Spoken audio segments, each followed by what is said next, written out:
Welcome all my dear students. Solution के दूसरे lecture में आपका एक बार फिर से स्वागत है। तो हम लोग पिछले लेक्चर में कंसंट्रेशन टर्म तक आ गए थे, ठीक है।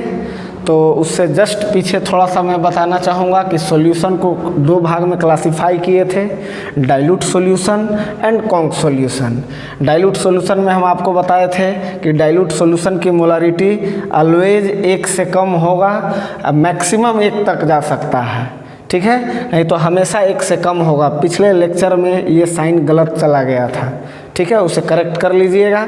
और कंसंट्रेटेड सॉल्यूशन का हमेशा मोलारिटी 1 से ज़्यादा होगा। तो पिछले क्लास में हम आपको यहाँ तक बता चुके थे, एक पॉइंट भी नीचे लिखे थे हम लोग कि under this topic we will study about only dilute solution, ठीक है। उसके बाद हमें पढ़ना था कंसंट्रेशन टर्म, हमको पढ़ना था कंसंट्रेशन टर्म, या इसको हम लोग कंसंट्रेशन यूनिट भी बोलते हैं, ठीक है। जैसे दैनिक जीवन में हम लोग कुछ मार्केटिंग करने जाते हैं तो यूनिट की आवश्यकता होती है।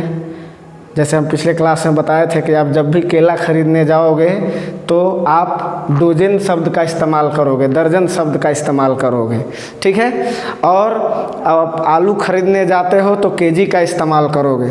उसी प्रकार सॉल्यूशन के स्ट्रेंथ को एक्सप्रेस करने के लिए कुछ यूनिट्स की आवश्यकता होती है, जिसे हम लोग कंसंट्रेशन यूनिट कहते हैं। अगर इसको हम डिफाइन करना चाहें तो कैसे डिफाइन करेंगे कि the unit which is used to express the strength of solution is called concentration unit। तो इसको हम पहले लिखते हैं क्या, the unit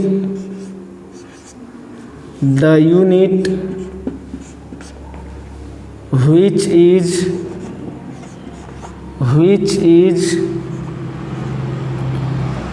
used to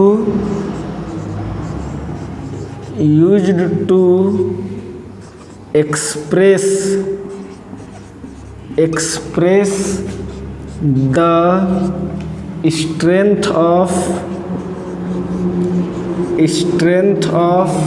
the strength of solution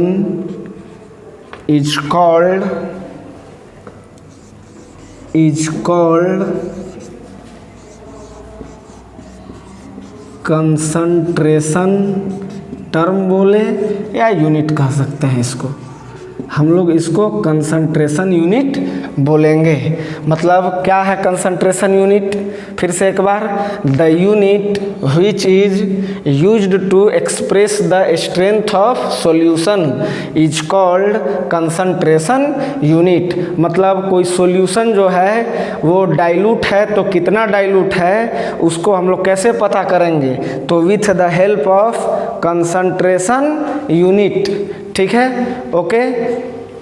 तो अब कंसंट्रेशन यूनिट को हम लोग 2 ग्रुप में क्लासिफाई कर रहे हैं। देखिएगा, पहले कंसंट्रेशन यूनिट को हम 2 ग्रुप में क्लासिफाई कर रहे हैं। कंसंट्रेशन यूनिट को 2 ग्रुप में पहले हम लोग क्लासिफाई कर लेते हैं इसको, ओके। देखिए,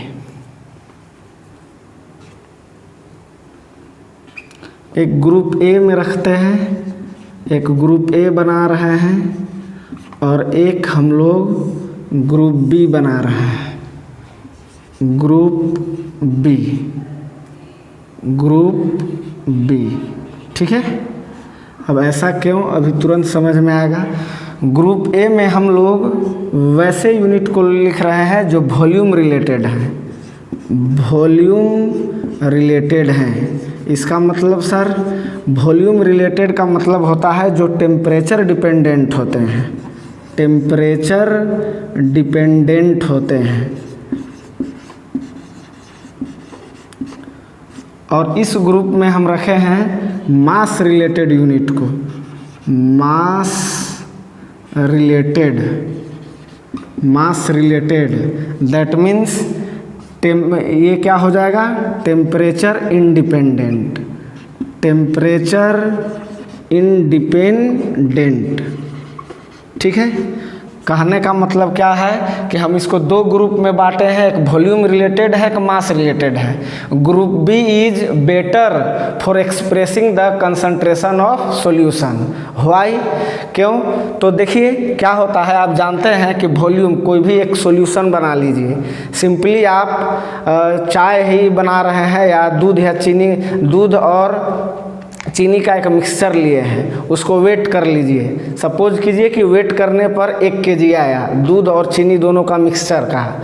आप उसको कितना भी टेम्परेचर बढ़ा लीजिए, एक क्लोज वेसल लिए हैं, बर्तन बंद होना चाहिए।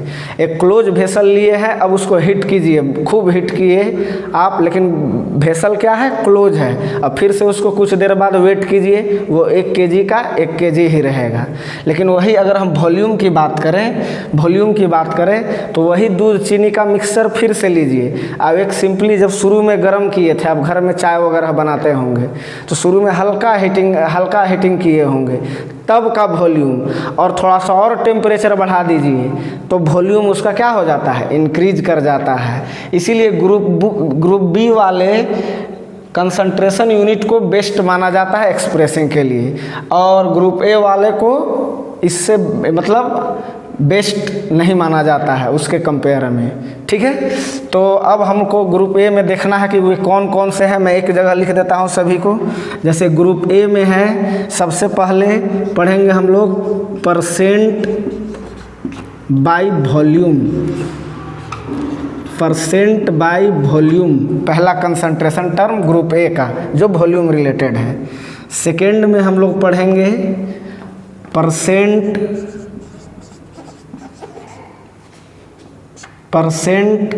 Mass by volume, mass by volume. ठीक है, थर्ड में हम लोग पढ़ेंगे मोलारिटी। 11th में भी आप लोग ये सब पढ़े होंगे, मोलारिटी। फोर्थ में हम लोग पढ़ेंगे नॉर्मालिटी। ये सब वॉल्यूम रिलेटेड है। ठीक है, अब हम ग्रुप बी में जाते हैं। ग्रुप बी में देखते हैं, इसमें सबसे पहले हम लोग पढ़ते हैं फर्स्ट में परसेंट बाय मास। सेकेंड में पढ़ते हैं हम लोग इसमें मोलालिटी। थर्ड में हम लोग पढ़ेंगे मोल फ्रैक्शन। और फोर्थ में हम लोग पढ़ेंगे, यहाँ रख भी सकते हैं नहीं भी रख सकते हैं, ppm एंड ppb। ठीक है, इसमें हम और भी बढ़ा सकते हैं, परसेंट बाय मास है, और भी 1-2 यूनिट डाल सकते हैं, लेकिन मेरे सिलेबस के हिसाब से इतना ही काफ़ी है। चार में JEE-PMT भी कवर हो जाता है। ठीक है, तो हम लोग यही यूनिट है, कंसंट्रेशन यूनिट को 2 ग्रुप में बांटे हैं, ग्रुप ए और ग्रुप बी। देखिए, ग्रुप ए वाले में जितने भी कंसंट्रेशन यूनिट्स हैं, इनको एक दूसरे में कन्वर्जन काफ़ी आसान है, आसानी से आप एक दूसरे को कन्वर्ट कर सकते हैं। वैसे ही ग्रुप बी वाले में मतलब मास रिलेटेड जितना है, ये चारों जो हम कंसंट्रेशन यूनिट दिए हैं, ये चारों को एक दूसरे में कन्वर्ट करना बिल्कुल ही आसान है। लेकिन अगर हमें कहीं ग्रुप ए से ग्रुप बी में जाना हो, तब हमें आसानी से ये कन्वर्जन नहीं होगा, क्योंकि इसमें आप देख रहे हैं कि वॉल्यूम है, यहाँ पे मास है। ठीक है, अगर कहीं वॉल्यूम ऑफ सॉल्यूशन दिया हुआ है तो क्या आप उसके जगह पर मास ऑफ सॉल्यूशन बैठा सकते हैं? नहीं बैठा सकते हैं। यानी ग्रुप ए से बी में अगर हमको कन्वर्जन करना हो तो आप देख रहे हैं कि इधर वॉल्यूम है, इधर मास है, तो एक थर्ड बेसिक यूनिट की आवश्यकता आपको पड़ेगी, इधर से इधर जाने में या इधर से इधर आने में। वो क्या है? डेंसिटी। आप 11th में ही पढ़े होंगे क्या रिलेशन है डेंसिटी मास वॉल्यूम का, तो D = m/v। अगर किसी भी क्वेश्चन में अगर सॉल्यूशन का मास दिया हुआ हो, डेंसिटी दिया हुआ हो तो वॉल्यूम निकाल सकते हैं, या वॉल्यूम दिया हो डेंसिटी दिया हो तो मास निकाल सकते हैं। ओके, समझ में आ रहा है आप लोग को। चलिए अब हम, बहुत बार जेई पीएमटी में ऐसे ही क्वेश्चन आ गया है कि which of the following term concentration term is not affected by temperature, मैंने इनमें से कौन चार, इसी में से कोई उठा लेगा आपको, अब कहेगा कौन इसमें तीन इससे उठा लेगा वॉल्यूम रिलेटेड से किधर से। आप नहीं तो नीट 2019 का भी क्वेश्चन देखिए, 2018 का भी देखिए, उसमें ये क्वेश्चन पूछे हुए हैं। ठीक है, तो हम पहले ही ये क्वेश्चन, कुछ क्वेश्चन क्लियर करा दिए आप सबों को। अब हम बारी बारी से इन पर स्टडी करेंगे। तो फर्स्ट में आप लोग हेडिंग लगाइए परसेंट बाय वॉल्यूम। अब हम लोग ग्रुप ए के कंसंट्रेशन यूनिट के बारे में स्टडी करेंगे। ग्रुप ए कौन वाला है? वॉल्यूम रिलेटेड वाला। इसमें सबसे पहले क्या है मेरा? Percent by volume, percent by volume. इसको हम लोग रिप्रेजेंट करते हैं परसेंट भी बाय भी, ऐसे रिप्रेजेंट करते हैं।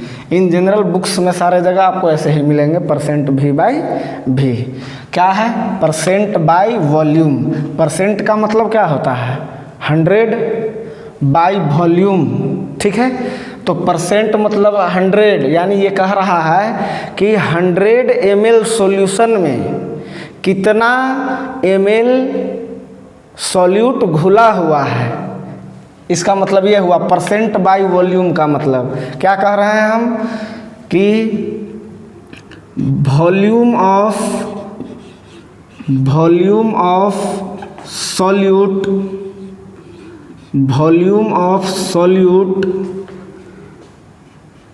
present in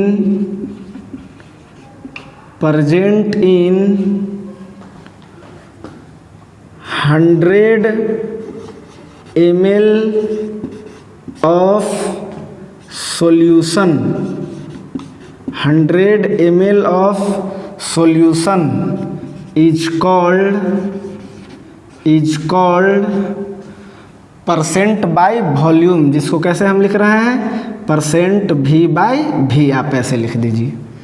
अब इन जनरल आप परसेंटेज कैसे निकालते? इसमें बहुत सारे ऐसे कंसंट्रेशन यूनिट होंगे जो आप जनरल पुराना रूल से निकाल सकते हैं।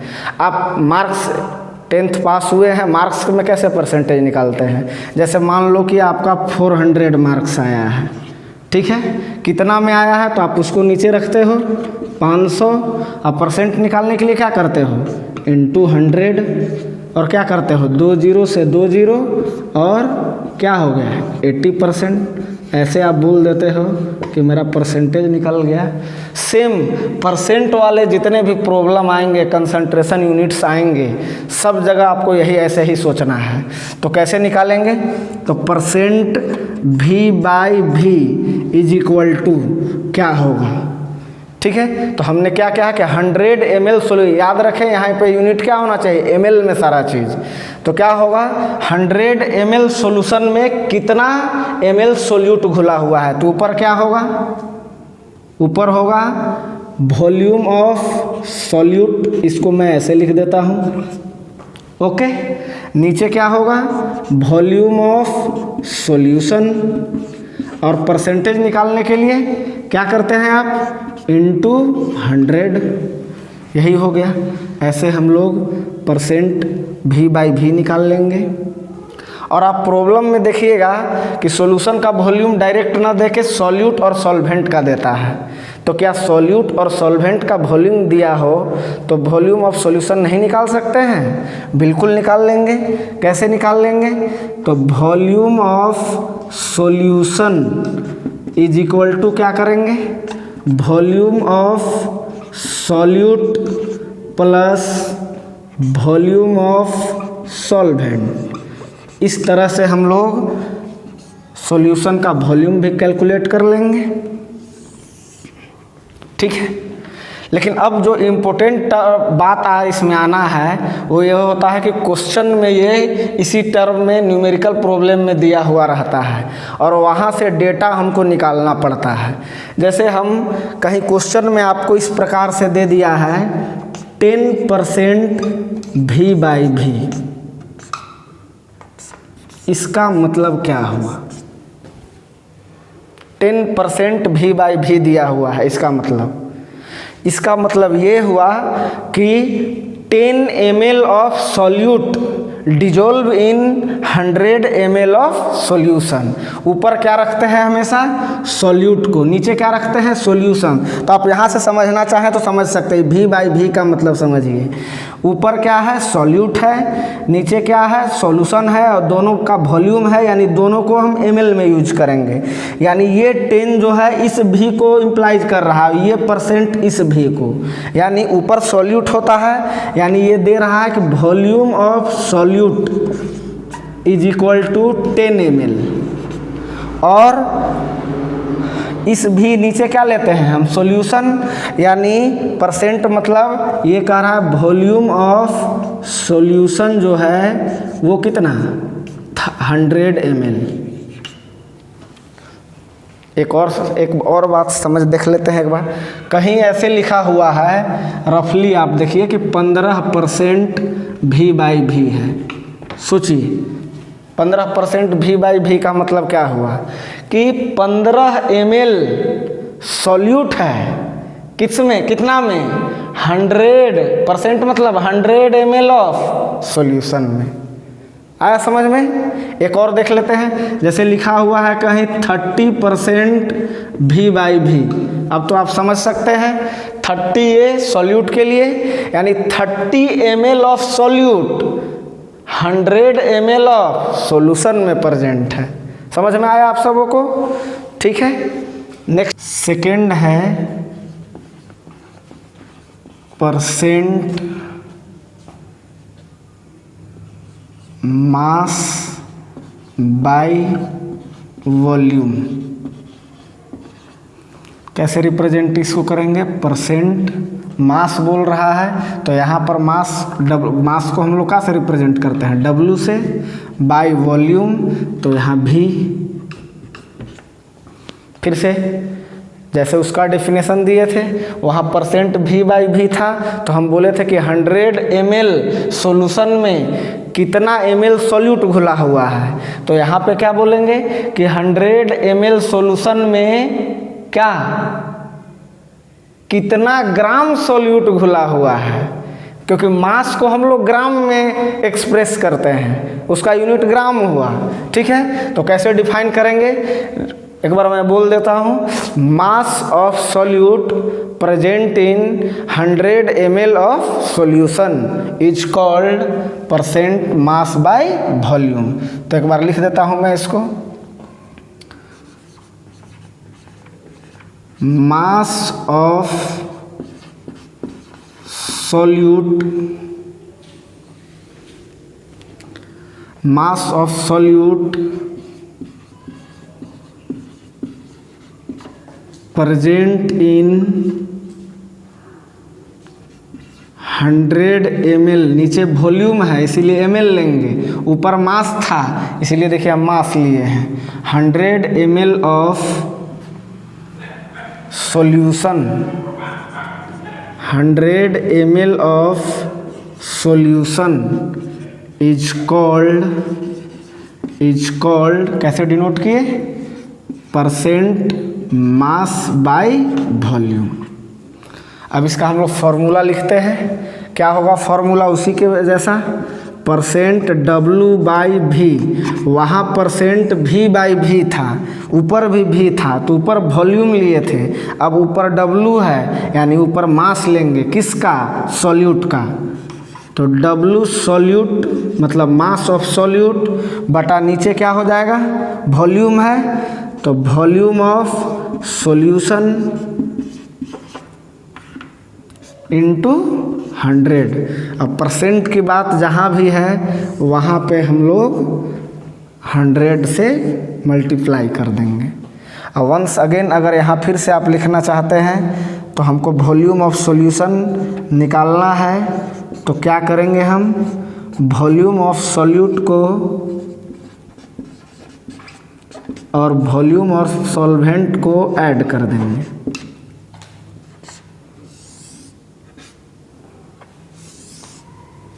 ओके, अब फिर वही बात आपसे हम पूछने वाले हैं अभी, जो कुछ देर पहले समझाए थे।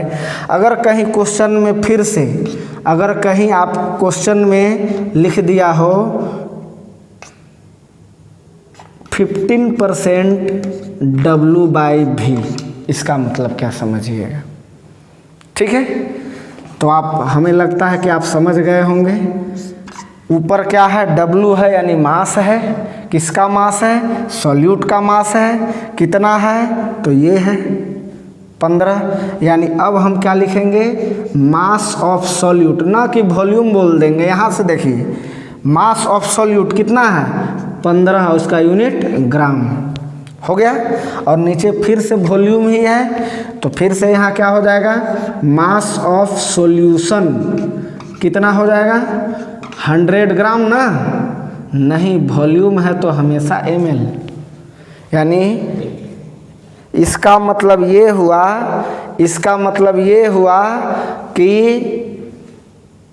15% W/V का, यानी कि 15% W/V का मतलब 15 ग्राम क्या है, सॉल्यूट का मास है, और 100 ml सॉल्यूशन का वॉल्यूम है। ओ भी ना, नीचे भी है तो इसका भी ना लेंगे, volume of solution 100 ml। Okay, उसी प्रकार से एक और बताइए हमको, अगर कहीं लिखा हुआ है 40% W/V, इसका मतलब क्या हुआ, तो फिर से वही बात, ऊपर क्या है, मास है, यानी ये सॉल्यूट का मास 40 ग्राम क्या हो गया, सॉल्यूट का मास, और वॉल्यूम कितना हो गया, 100 ml वॉल्यूम हो गया सॉल्यूशन का। समझ रहे हैं बात को।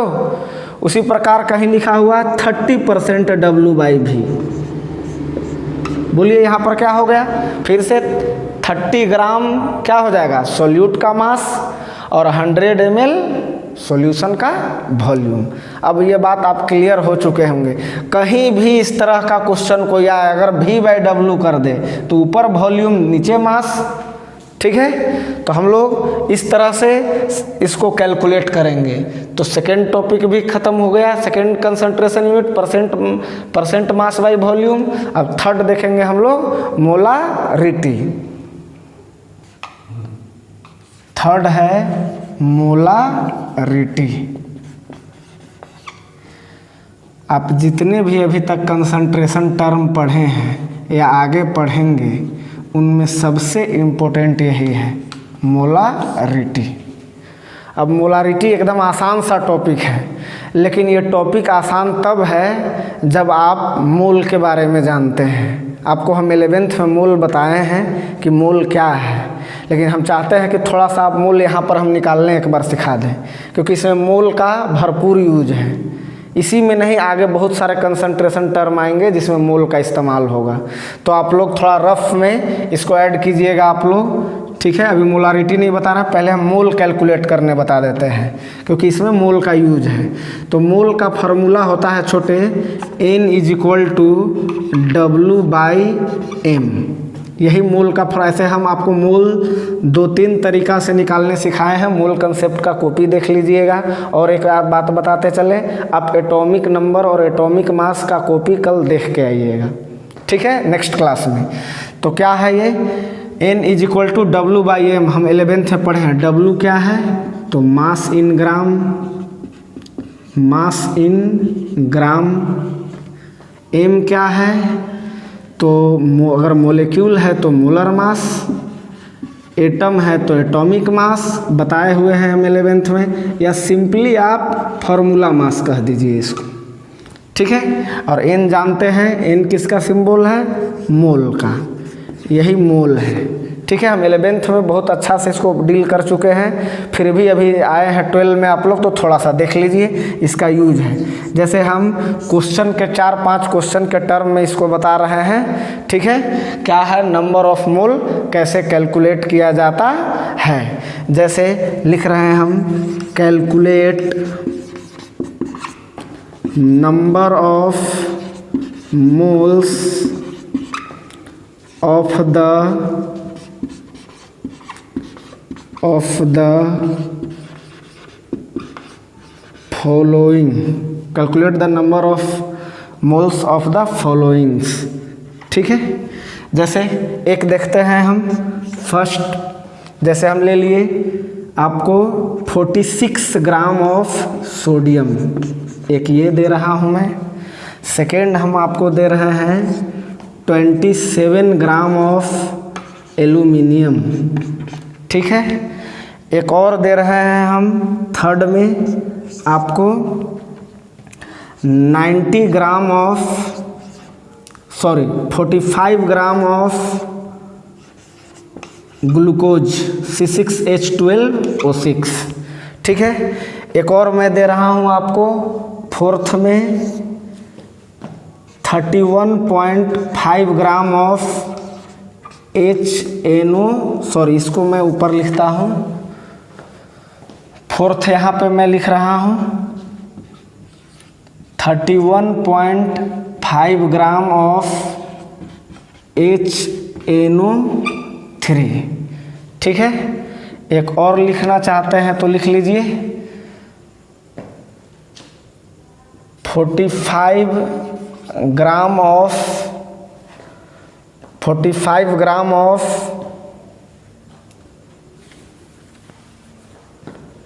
फिफ्थ में आप लिख लीजिए 392 ग्राम ऑफ सुक्रोज, जिसका फार्मूला होता है C12H22O11। अब इतना ही हम देख लेते हैं, फटाफट मोल निकाल लें। आप लोग एक बार माइंड फ्रेश कर लीजिए। यहाँ से 46 ग्राम ऑफ NaOH, मतलब फार्मूला फट से लगाएंगे, N = W/M। W क्या है? मास इन ग्राम, यानी 46, ऊपर हम ले लिए 46। अब नीचे मोलेकुलर मास, तो सोडियम का एटॉमिक नंबर 11 होता है और मोलर मास कितना होता है 23। तो कितना आ गया 2 बार में, तो यानी 2 मोल आ गया।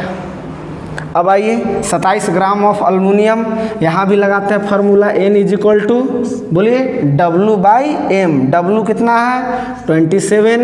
एल्युमिनियम का मोलर मास कितना होता है 13 दूना 26, 1 27, 27 यानी 1 आया। ठीक है, अब थर्ड क्वेश्चन देख लेते हैं। 45 ग्राम ऑफ ग्लूकोज, अब यहाँ से मोलिक्यूल्स आ गए। ठीक है, तो इसका भी फार्मूला N = W, यानी मास इन ग्राम कितना है 45। अब इसका मोलर मास कैसे जोड़ेंगे, तो जैसे जोड़ते हैं अलग अलग करके ऐड करेंगे।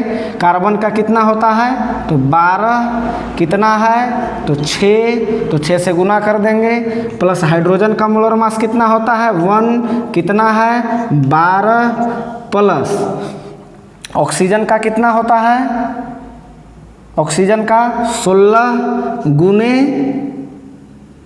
6, और इसको जब आप ऐड कीजिएगा तो कितना आएगा 180।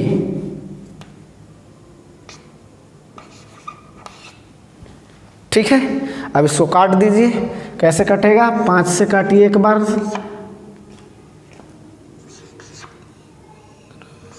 ठीक है, फिर कटेगा सिंपल तरीका से काटिए 1/4। ओके, अब ऊपर वाले में भी वैसे ही कीजिए। क्या होता है फार्मूला N = W/M। W कितना है 31.5। नाइट्रिक एसिड को यहाँ फिर से जोड़िए, हाइड्रोजन का 1 प्लस नाइट्रोजन का 14 प्लस 16 × 3 यानी 48, जोड़िएगा तो 63 आ जाएगा। यानी इसको डिवाइड कीजिएगा तो 2 बार में पूरी तरह से कट जाएगा 1/2।